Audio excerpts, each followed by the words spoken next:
સુરત શહેરમાં આજે રાજકીય માહોલ ગરમાયો જ્યારે વિપક્ષે મેયર વિરુદ્ધ અનોખી રીતે વિરોધ નોંધાવ્યો।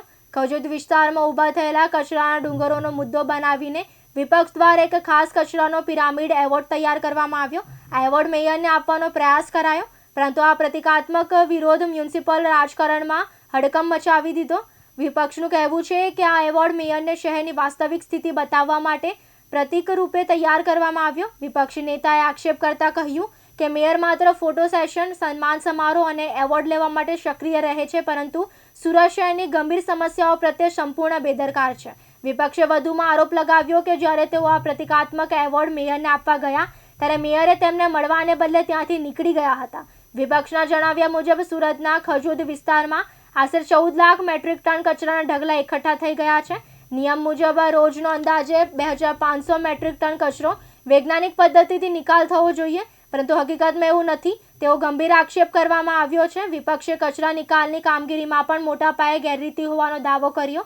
આક્ષેપ કર્યો કે મળતિયાઓને કામ સોંપીને ટકાવારી સિસ્ટમ ચલાવવામાં આવી રહી છે, જેના કારણે કચરાની સમસ્યા દિવસે ને દિવસે વિકટ બની રહી છે। ખજોદનો કચરાનો પહાડ હવે માત્ર પર્યાવરણ માટે નહીં, પરંતુ શહેરના આરોગ્ય માટે પણ મોટું જોખમ બની રહ્યો છે। હવે જોવાનું રહેશે કે આ કચરાનો એવોર્ડ માત્ર રાજકીય ચર્ચા સુધી સીમિત રહે કે પછી ખજોદના કચરાના ડુંગરો દૂર કરવા તંત્ર કોઈ ઠોસ કાર્યવાહી કરે છે। આજે અમે પિરામિડ ટાઈપના કચરાના ઢગલાના જે ફોટા હતા એ ટાઈપનું અમે એક પિરામિડ બનાવેલું હતું અને એ માનનીય મેયરશ્રીને અમે એમની ઓફિસમાં આપવા ગયા, પણ એમણે ઓફિસમાં આવવા દેવાની જ ના પાડી દીધી। એટલે રસ્તામાંથી જ્યાં જતા હતા ત્યારે અમે એને આપવાની ટ્રાય કરી, પણ એ તો કાયર મેયર છે, ડરપોક મેયર છે કે જે ભાગી ગયા। પિરામિડનું જે કહેવાય એવોર્ડ ટાઈપનું જે દેવાનું હતું એમણે લીધું જ નહીં। એમને આમ તો જ્યારથી મેયર બને છે ત્યારથી આજ દિન સુધી હંમેશા ફોટો સેશનમાં ખૂબ રસ રહ્યો છે અને એવોર્ડ લેવા માટેનો ખૂબ રસ રહ્યો છે, પરંતુ એવોર્ડની સાથે સાથે જે ખોટી રીતના લોકોને મૂર્ખ બનાવીને, સંસ્થાઓને મૂર્ખ બનાવીને, સરકારને મૂર્ખ બનાવીને જે એવોર્ડ લેવાની વાત છે એ બાબતે અમે આજે વિરોધ નોંધાવ્યો છે કે જે ખજોદ ખાતે કચરાના મોટા ઢગલાઓ થયા છે। હાલની જો પરિસ્થિતિ જોવા જઈએ તો 14 લાખ મેટ્રિક ટનનો અત્યારે ત્યાં કચરાના ઢગલા પડેલા છે।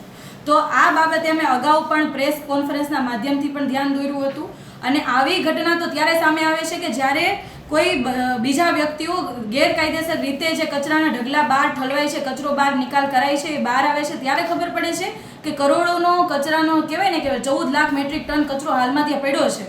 આમ તો મોટી વાતો કરે છે, રોજની 2500 મેટ્રિક ટન કચરો નિકાલ થવો જોઈએ વૈજ્ઞાનિક ઢબે, તો થતું નથી। એટલે આંકડાકીય માહિતીની સાથે સાથે જે પેપર વર્કની અંદર જે ખોટું કરી રહ્યા છે, સરકારને મૂર્ખ બનાવી રહ્યા છે, તો આ બાબતનો અમારો સખત વિરોધ હતો। અને સાથે સાથે માનનીય મેયરશ્રીના સત્તાધીશોએ સુરત શહેરને મોટા કચરાના પહાડો આપ્યા છે, તો આજે અમે એને પિરામિડ સ્વરૂપે અમે એમને પહાડ આપ્યો કે ભાઈ તમે આ રાખો, તમે ઘરે મૂકો એટલે ખબર પડે કેવું લાગે છે। સુરતના લોકો વેરો ભરે છે કે સારામાં સારી એમને સુવિધા મળે, પણ સુવિધા તો દૂરની વાત છે, પણ કચરામાં પણ મોટા કૌભાંડ કરી જાય છે, પોતાના માનીતાઓને કામ આપીને પોતે એમાં ટકાવારી લઈને આવી રીતના બેફામ જે ચાલી રહી છે આખી સિસ્ટમ ચલાવી રહ્યા છે, જેનો અત્યારે અમે વિરોધ કર્યો અને હમણાં બોર્ડની અંદર પણ વિરોધ કરવાના છીએ। યાસીન દારા, દિવ્યાંગ ન્યૂઝ, સુરત।